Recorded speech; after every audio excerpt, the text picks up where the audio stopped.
We have to restore ecosystem functions, but our environments, particularly our coastal environments, are going to be very different 20, 30, 50 years from now. And because the coasts are at the leading edge of this change, and we need to be thinking, what do we want them to look like in 50 years? Well, welcome everybody to See As Many Voices and our interview with Dr. Jerry Schubel, the CEO and president of the Aquarium of the Pacific. Thanks, Jerry, for all your time. We've talked a lot about climate change in past segments with you, and you and I both agree that's where the world needs to focus our attention. It's a triage, isn't it, in a way? There's a lot of things happening in our world.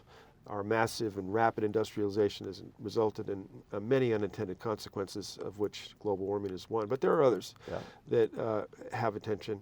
And you have been a leader for many years in bringing these powerful, the power of an aquarium, which is one of the most popular places in the world for people to go and learn things. They trust aquariums.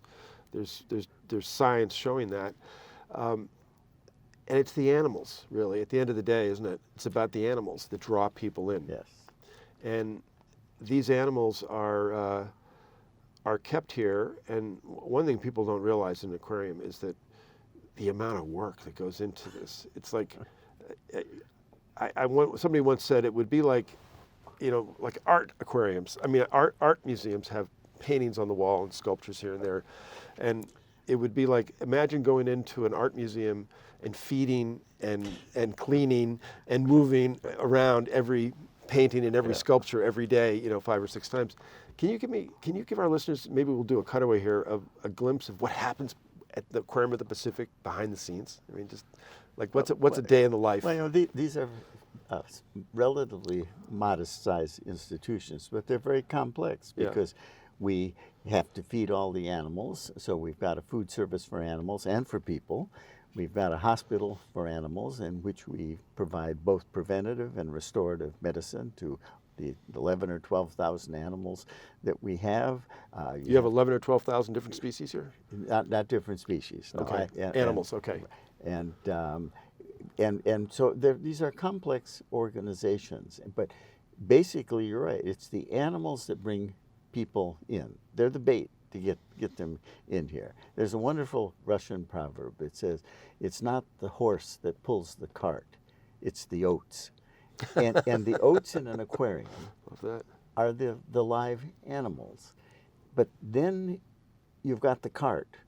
And if all you do is bring people in and entertain them and take their money so they can buy things in the gift shop and in the restaurant, then we surely have failed. We have the opportunity to really engage them in some of these big issues in ways that entertain, engage, and empower them. And the model we have always used is to bring the best scientists to the table. And with every exhibit, every film we create, every program that we create, and ask them, what are the big issues the public should know about? And then we take all that, digest it, put it into a form that our people think will work with the public, and send it back and say, do we have this right? Jerry, I can speak with a little bit of authority on this, and I think you are the leader in that model of convening scientists. You're such a wonderful facilitator and convener. You're a deep thinker, and you've led the aquarium industry in that model, which is to have science drive the base, and you bring the scientists. I've been there with you. You'll fill a room with scientists, and they don't care, and you don't care about what the exhibit requirements are going to be. What you want to know are what the issues are, what the animals are going to require, and how that'll all fit together, whether it's an ecosystem services story or something else. And then you marry that knowledge with creatives. Right. And tell me about your creatives. So you come out of a workshop of scientists, and they've told you that coral bleaching, we talked about that in another segment of your interview, is an issue. And then you go to the creatives. Give the listeners a little idea of how the creatives take the raw science and then what happens? Well, it used to be, as you remember, Yeah. when we first did this Yeah. at another aquarium. Another aquarium, which will remain unnamed to this particular. Some of the people were quite offended. A fine aquarium. The other aquarium's a fine aquarium. It's a fine aquarium, but they were quite offended that we think we have enough knowledge right inside these walls. We don't need that. Yeah. But it got, by the end, they understood that they knew things far better than the scientists did in terms of packaging this kind of information. It was the combination of the two. So in our aquarium, this aquarium, we have some very creative people, but we also bring other people in, creative people from the outside, and whether they're exhibit designers or production companies like Cortina Productions and Bowman Design, and to help us refine the exhibits, the look and feel, because it's all very important how it gets presented. I'll tell you I'll give you my personal experience in your new wing here. You guys opened up a 70,000 square foot? No, 29, almost 30,000. New square foot wing here at the Aquarium of the Pacific in Long Beach. And what blew me away was your plankton wall. Yeah. You projected a microscopic view of plankton on this wall such that you could see everything. Yeah.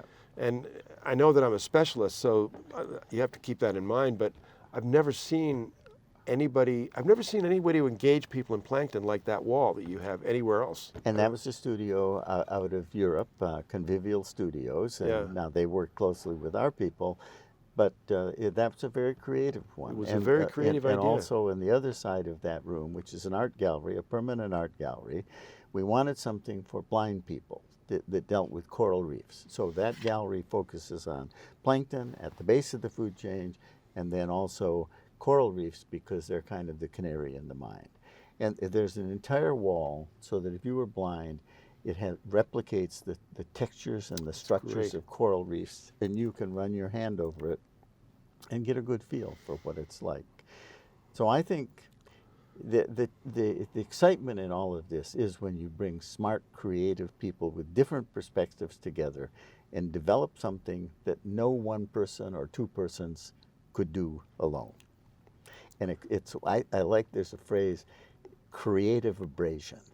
Because people, you rub them against each other, they get irritated, but out of those irritations, something magical can happen. Yeah.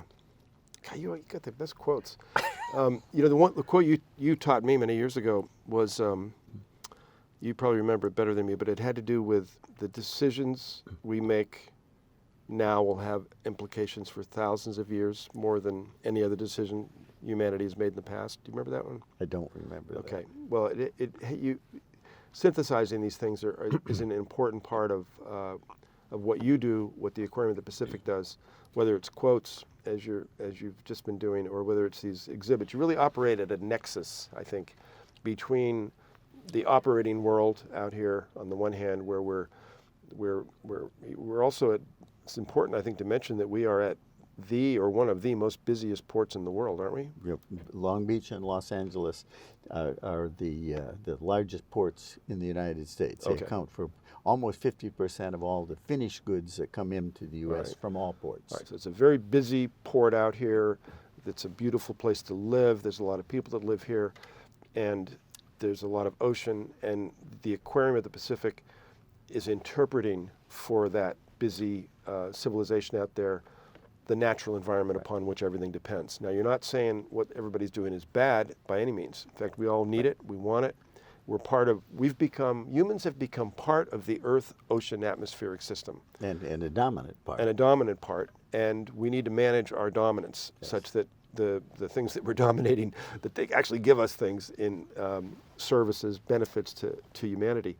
I once heard it said that you can measure the values of a civilization by its skyline, and that the largest structures on the skyline are what that civilization values the most in general terms.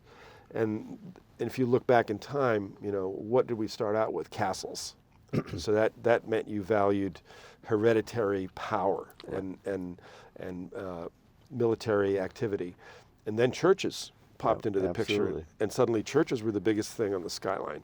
And that showed our transformation to religion. Right. And then you could say that the next phase, I think you could say, were factories and financial centers is kind of what began to dominate the skylines, right? And so that money, which is okay, we all like money, it's not a bad thing, but it's kind of where the focus of our civilization went. I think that I would probably share a vision with you that someday the aquarium should be the biggest building on the skyline, or a facility that addresses those issues should be a dominant structure. And in fact, aquariums have become important parts of coastal development, haven't they? Yes. Redevelopment, let's say. Boston was the first, and Baltimore, Monterey, and this aquarium, yeah. And can you tell that story? Because I think that's a really important story. Well, it started in Baltimore. Yeah. The Baltimore was kind of down on Boston was down on its heels, and somebody decided maybe we should have an aquarium. And Cambridge 7, the architects, got together with the development company that did Faneuil Hall Marketplace, and it completely transformed the waterfront of Boston. And the model worked so well. And the waterfront was a place before that no one wanted to be. Nobody wanted No to one be. wanted it. It was Right. full of rats and Right. homeless. Not a lot of homeless people back then, but it was not an attractive part of the city. It was so not. And then Baltimore, and I lived in Baltimore at the time, and Baltimore had been a wonderful, thriving city. Then the riots came along, the stores moved to the suburbs, the waterfront was abandoned, and they took the same model of an aquarium and a development, same companies, same architect, and they developed the National Aquarium in Baltimore. It transformed that waterfront. They called those the anchor development. Those were the first one in, and then it drew people to it. So then you needed parking, you needed restaurants, Yes. and then it became like the place to be. That's right. After time, Those are both. I think that's a really important part of this aquarium story. Is that because you're right. It went around the world. Did it happen here too? I don't know the Long Beach story. Yeah, no, it definitely happened here. Yeah. Even when I arrived here 17 years ago, there wasn't a single building between us and the convention center. And now there are all these restaurants and clothing stores and so on. The same magic happened. The same kind, and it happened in Chattanooga, Tennessee. It happened Monterey. So they can be catalysts for development. Mm-hmm. But and I think with maybe not the tallest building, Not the but every society needs what are called third places in society. We have the places where we work and the places where we live, but we need places where we gather to explore, to discuss ideas and ideals and goals. Churches are gathering third places in society. The 92nd Street Y in New York City is, and I think we've become that here in Long Beach because we have a lecture once a week, we have films, festivals, 10 or 12 festivals every year on weekends. That's an important function of bringing people together because we are more and more isolated. We communicate by texting and. Another thing that a program, a function, a service that the Aquarium of the Pacific here in Long Beach has provided that I'd like to call out on because I'm particularly close to the Pacific Island work. My work and world is very focused in that area, is you've become a central point for Pacific Island communities that live in California. Isn't that right? Yes, we have a Pacific Islander festival every year, and we have African American, Native American, several Hispanic festivals. We have the Pacific Islander Festival and one Festival of Human Abilities, and these are on weekends, and we essentially turn the aquarium over to each of these groups and celebrate in dance and song and storytelling how their cultures relate to the ocean and the earth. That's fabulous. I mean, that's really good. I don't think any other aquarium does that, do they? Monterey now has festivals, and some others do. But they're festivals around cultural connections like that? I've never, okay. But, it really made a big difference in our aquarium. 15 years ago, our visitors were mostly upper middle class, well-educated Caucasians. Mm-hmm. Didn't reflect the society of Southern California at all. Now with all these festivals, we have the most diverse ethnic audience of any aquarium. Congratulations! Wow, in the that's country. wonderful, And Jerry. it makes us more relevant. And Oh yeah, yeah. You're connecting. You're doing what should happen. And I know from the Pacific Island Festival firsthand, because I live not too far from here. One year it was happening, and some of my Pacific Island friends were getting all excited about this to go dance, to do some of their cultural historical dancing. It really was everybody wanted to be there. So thank you. And it isn't just on those weekends. It isn't just the Pacific Islanders who come. Other people from all other backgrounds. That's and right. One of the most dramatic is every year in the African American Festival that we do in Black History Month, there are always young children drumming, young African American children, and then halfway through or so they invite other kids to join them. And by the end, you've got yellow and white and black all drumming together, and you realize that if we didn't get in the way, that we all can live in harmony on this earth. And it's very emotional to watch that happen. Oh, wow. Yeah. I'm going to give you a quote now, because I think it was Ralph Waldo Emerson said, "Nothing great ever happened without enthusiasm." Well, yes, I think that's true. Isn't that a good one? Yeah. And you're creating, I think you're creating, you called it the third environment, but you're also creating enthusiasm and positive energy, but including the reality of the world for those that wish to seek it. It's here. So I'll give you another one that go along. Yeah, go with it. Winston Churchill says, "Success is going from failure to failure without losing optimism." So, I like that. Isn't he so wonderfully quotable? yes. I was involved in I'm involved in a couple of other projects that we all got excited about where we were and the thing, and I said, "Yeah, we are. We're not at the beginning. We're not at the end. We're probably at the end of the beginning." There's one that which is Churchill. Yeah. I'm, as you know, I studied Chesapeake Bay for a long time, and there's this one. You're an authority on it. He has this wonderful quote that when we pit the present against the past, we run the risk of losing the future. That's what's happening, I think, in a lot of our environmental movement. We're so preoccupied with restoration, to restore something to what it was 10, 20, 50, 100 years ago.